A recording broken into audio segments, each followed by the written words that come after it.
guys. It's time.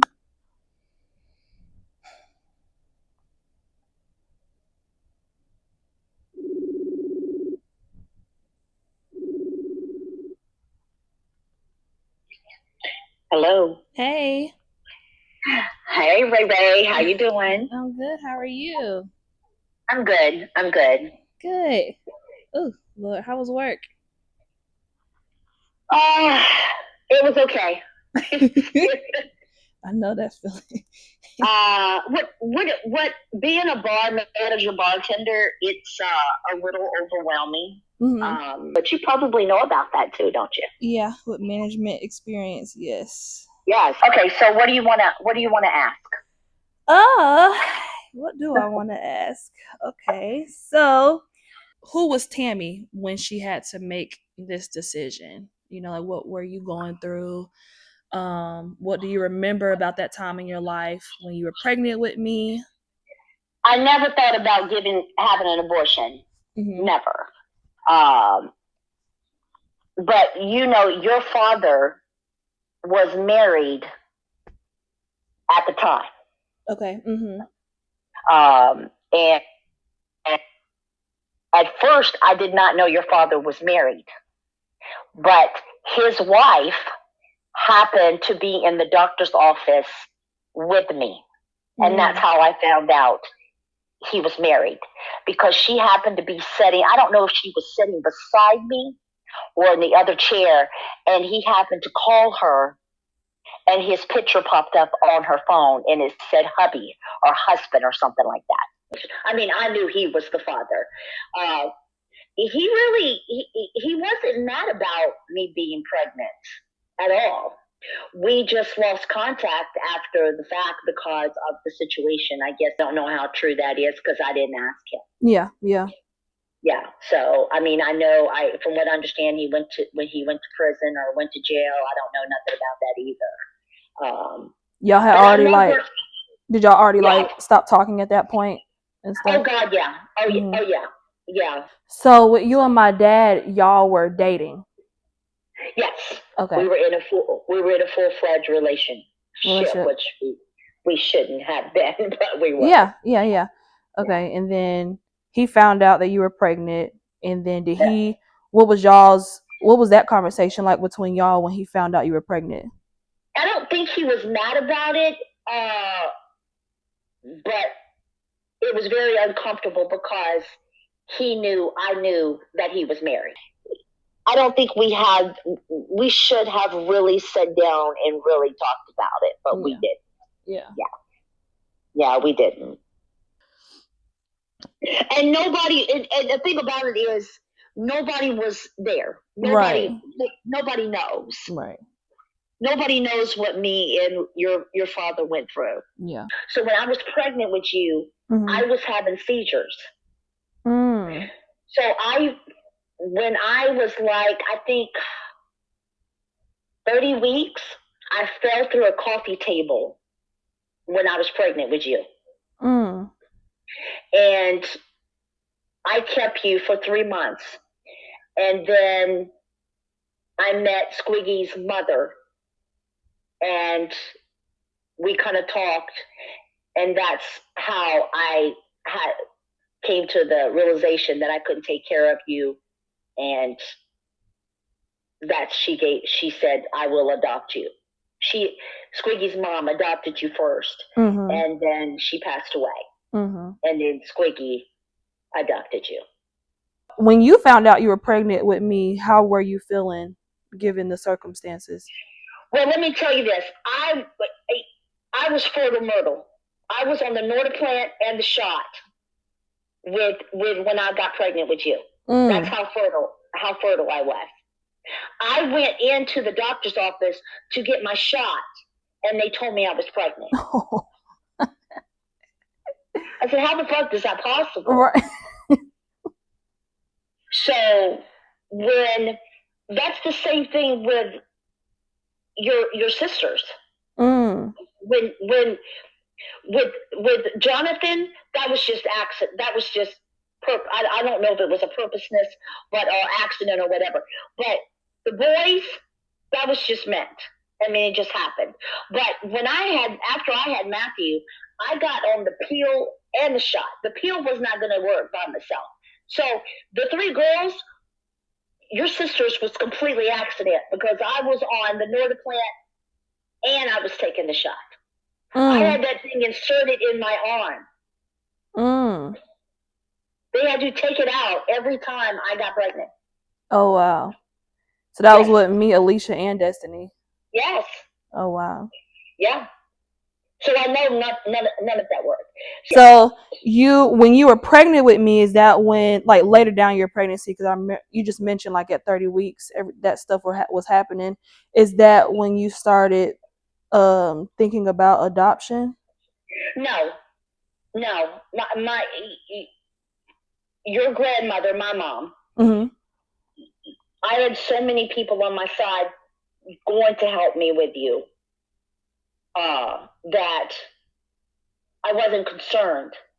But then after I had you, of course, nobody was around. Mm-hmm. Of course, your my sister, my brother, which I really didn't talk to Doug that much. And then me and my mother just couldn't get along at all. Period. And then I'm trying to remember who introduced me to your Squiggy's mother. Who introduced me to Squiggy's mom? It was somebody in the Hale family. You know, Arthur Hale. They introduced me to her. I can't remember who it was, and I'll have to think about it because I can't remember. But I know it was somebody in the family that introduced me to her, and how it came about, I can't remember. And I think my mom was involved in it too. Okay. Because after I kept having the seizures, because after you were born, I kept having the seizures. I think one time you were in the crib, and I don't remember if I was doing a bottle or something, but I was having grandma seizures. But I couldn't take the medicine because I couldn't do what I was supposed to for you and for me, and take the medicine too. Because when I was taking Depakote, I mean, it would completely knock me out. Okay. I wouldn't been able to drive, so I couldn't get you back and forth to the doctor.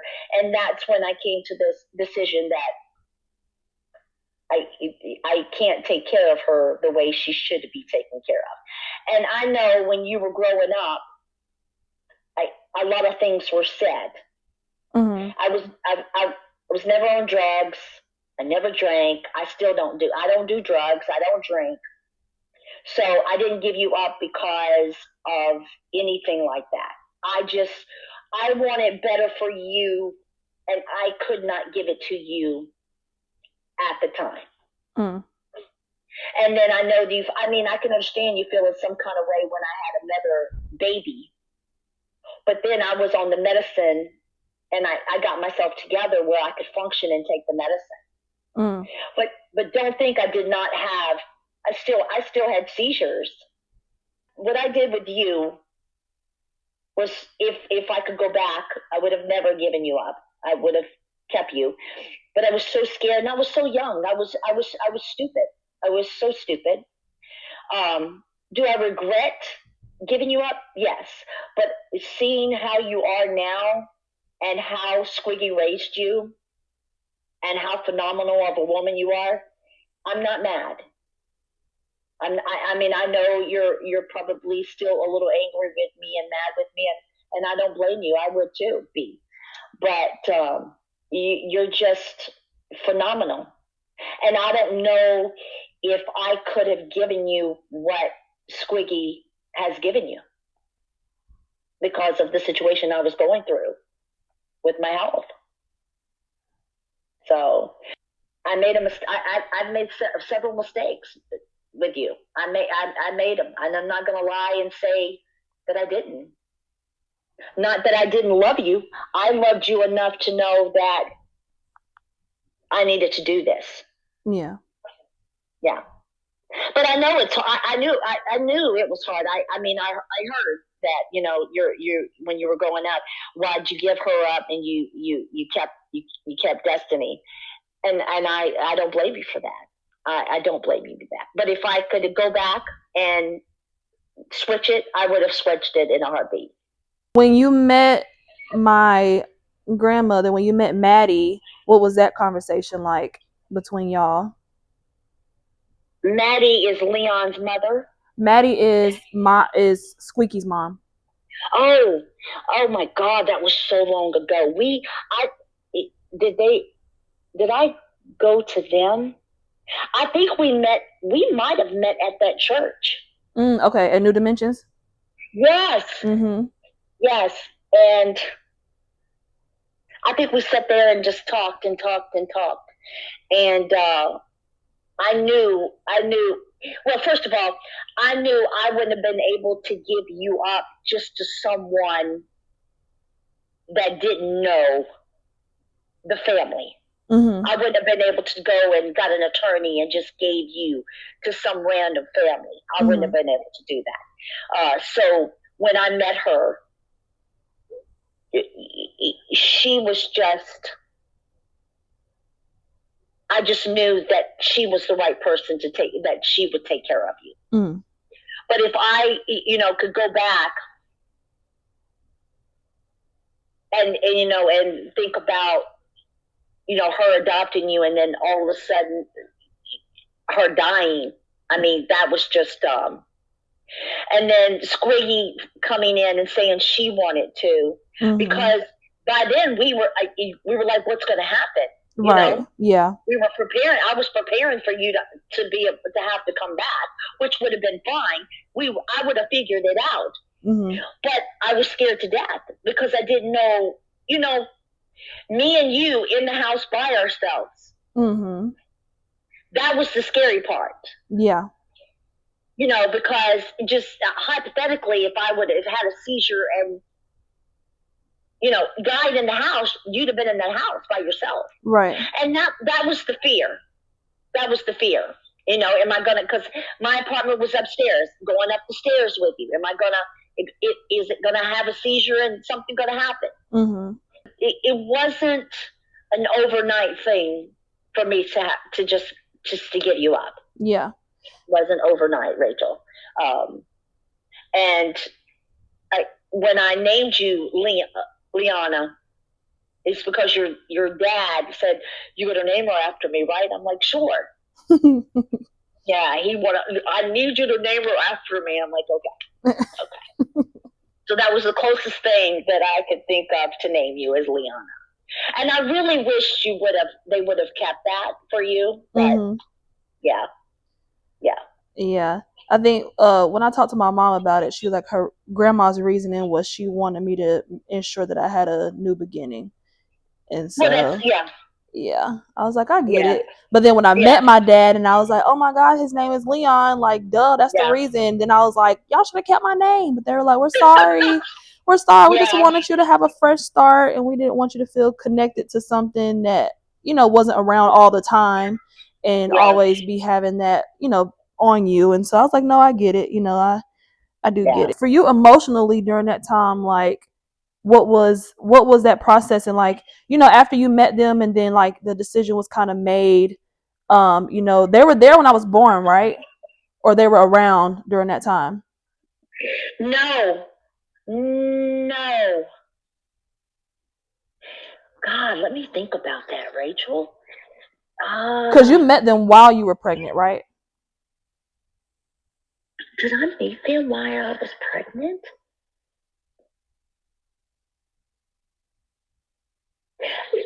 Rachel, I'll have to think. I don't think I did. Or did I? Did they say they met me when I was pregnant? Mm-hmm. Okay, so maybe I did. I can't remember. Yeah, but I know you were a little. You were about 3 months old. I think you were about 3 months old when I gave her to you. Okay. Yeah, because I remember her. I remember my mom, like Squeaky, saying that, like, the process kind of started around like 3 months old, and she kind of told me that they had been like just checking on you with me and like babysitting if you needed it, just being there, Yeah. kind of like a support system for Yeah. you Yeah. until you were ready to make that decision Yeah. for sure. Because I really, really didn't want to, but Yeah, I knew in the back of my mind that I was so scared that something was going to happen to you. yeah. And then what?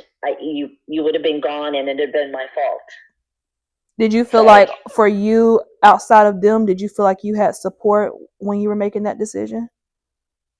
from my family, Yeah, no, yeah, you know my family. yeah. So I do want to ask about Tuda because me and her have we don't talk a lot, but we do chat here and there, especially when I was younger. So what, even though giving y'all's relationship and things like that, and I understand like there's a lot of damage done there, what made you give me what made you outsource instead of like keeping me in the family? Because Tuda expressed that she really would have wanted to take me and adopt me herself, but that wasn't an option for her. And so what made you go outside of the family instead of giving me to your sister? Okay, first of all, um, oh my God, I didn't think about Lisa because I didn't want you in that environment with Lisa. After my adoption, like what was it like for you after everything was like finalized? I cried a lot. Hmm. I was very disappointed in myself. I was very. I mean, I'm like, you had the baby and then you give the baby up. But again, it was a better than having an abortion. Yeah. Mm-hmm. At least I knew where the family was, and I got pictures of you, and I knew you were being taken care of. I wasn't worried that somebody was going to abuse you. Mm-hmm. Because I knew that was a good church family. I'm not saying every church person is going to be, a good person, Right. but I knew this family was going to take care of you. So that was the biggest thing for me, to make sure you had a good life. Yeah. They used to Yeah, send you. and you You did. said pictures. They used to send you pictures. Yeah, when you were itty bitty. Yeah, No. and if I could find a picture of all six of you together, y'all have resemblance of each other, all six of you. Oh It's like yeah. you came from the same fucking man, Right. Right. which you didn't, but you all have resemblance of each other. Yeah, we I do. have. What am I mixed with? What? So you're Cajun, you're Mexican, and you're white and black. Okay. Okay. Yeah, because my mother's mother is full blooded Mexican. Okay. My dad was from Mobile, Alabama, Okay. and my mom was from Natchitoches, Louisiana. Okay. Did grandma speak Spanish? Her mother would never speak Spanish to us. Now, she spoke Spanish to mom, but she would never speak Spanish to us. Oh wow. Never. Oh Never. wow. But you know what? I am really glad you didn't have to grow up with them, because, oh my God, girl. So your grandmother was Mexican, but she was against black people too. Oh God, big time. And that's because of my mother's dad. Okay. Yeah. Mm-hmm. He had an Because, influence. He had the influence on oh that. yeah, yeah, yeah. I mean, he was a racist ass bastard. I mean, he was really racist. I mean, we were taught growing up to not like black people at all. Mm. Yeah. And y'all I had to kind mean, of like learn that for yourselves, because now everybody done. I mean, of course, oh Danny and Uncle does yeah, date many black women now. So then I guess everybody yeah, just kind of yeah, did their own thing. yeah. I mean, when we moved to Florida, it was still like you can't, even though I was already dating black men, like black guys. I mean, you just didn't. Oh, my daddy, your grandfather hated it. But when Jonathan was born, when I brought him to the house and my dad seen him, the you could tell in his face as soon as he looked at him, it was the racist just went out of him. He just started crying, and then y'all, if he would have still been alive, the love that he had for all of you was just like overwhelming. It was, yeah. He was a great grandpa. Yeah. How did you feel when we reconnected later in life? Like, so the first time I recall meeting you was when I was 12. Around that time, Papa was passing away. So, like, how was that experience for you when you were given that opportunity to meet me? And it was the utmost happiness just to see you. Yeah. You were so beautiful. And I knew, I knew a little bit that you weren't too fond of me and you hated me, and I could understand that you hated me because of the fact you gave me up, and you had another girl, you had another daughter or another son or whatever.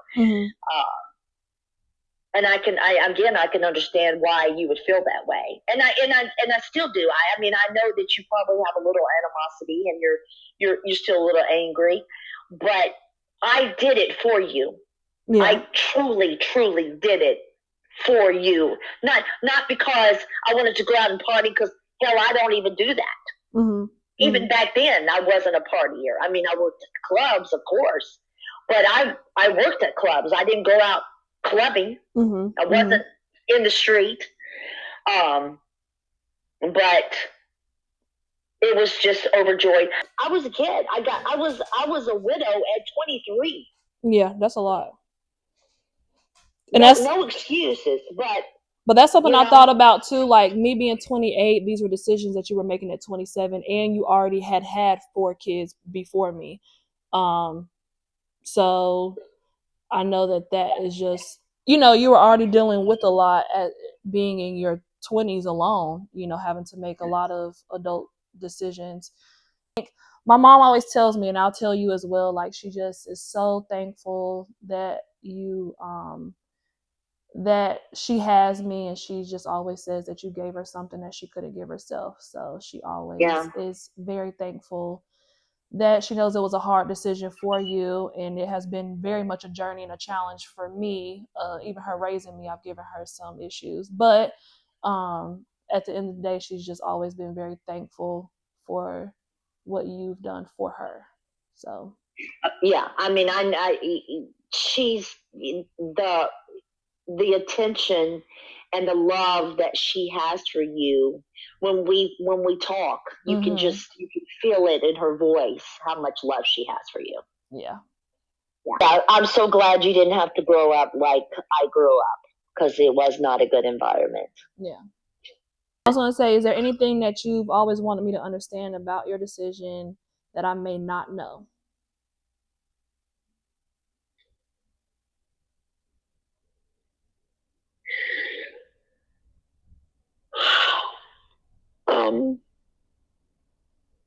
I try not to cry talking to you.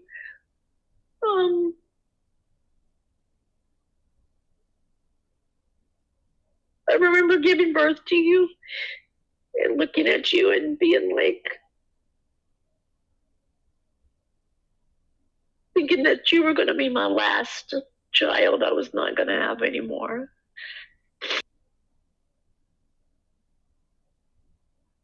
Just know that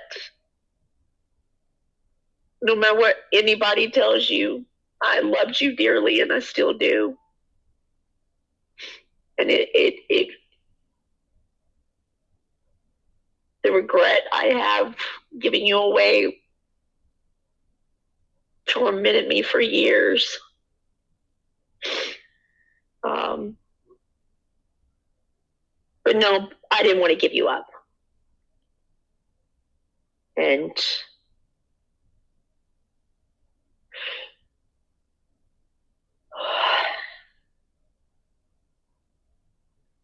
I think you know everything. I think there is nothing that I can tell you that you don't know.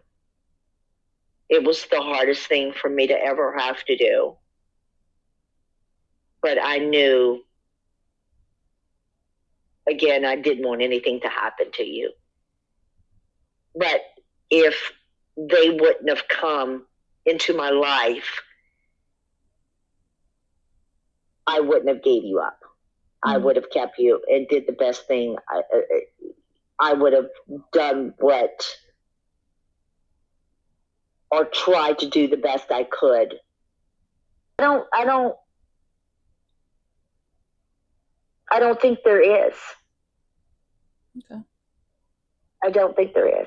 And if you can think of anything, and I don't care if it's gonna, you want to just tell me something that you think is going to upset me. I don't care, because I'm not going to lie. I think I do deserve you to be angry with me and disappointed in me, because I gave you up. You were my child. I birthed you. And growing up, I know you heard stuff. I know you did. Because, I mean, people talk. Right. You know? I can't lie and say I didn't feel shitty for years. With me building something so important to me, I want to make sure that everyone has their time to share what their truth is and be respectful of that, because I was glad that, when people didn't know something, they really didn't give me an answer. Like they were just, even my mom, she was like, Rachel, that's honestly something you're gonna have to ask Tammy and Leon, because I don't know. And I'm like, okay. So then it just was building up the courage to finally have the conversation with y'all, because I know it's difficult. I mean, I can only imagine. If the shoes were reversed, I could just only imagine the anxiety. So what made you want to do this? What made me want to, what part? To The organization, like yes. Yeah. So I worked in recreation at the age of 18, and I grew up in rec centers, whether it was after school care or playing sports. I was always in something. And so that was kind of like my outlet to get away, to learn more about myself and what I liked. And given the fact that, me being adopted, I was kind of like able to escape from my mental thoughts and just put my energy and time into other things. And so as I got older, I realized a lot of kids don't even have an outlet like that, especially ones that come from a similar background as mine, whether it's better or worse. And so I use that instead of like kind of like honing in on the negatives. I kind of like started focusing more on the positives, and what my life was like, what it could have been like, or you just start to ask yourself all those things. And so I use that to start the foundation. And so Adopted I Am is going to be a nonprofit recreation facility geared towards helping kids find their passion and identity while going through or have been through the same process or similar. Very nice. Yep. Very, very nice. You're very articulate. You speak so freaking well. Thank you. You do. But I'm truly proud of you. I think you're a big deal. I really do. You can call me. You don't have to communicate if you don't want to on Facebook. You can call my cell phone if you'd like. Okay. Okay. Thanks for having a talk with me. You're welcome. At any time. You can call me anytime, Rachel. Okay. Okay. All right. Have a good night. You too. All right. Bye. Bye-bye.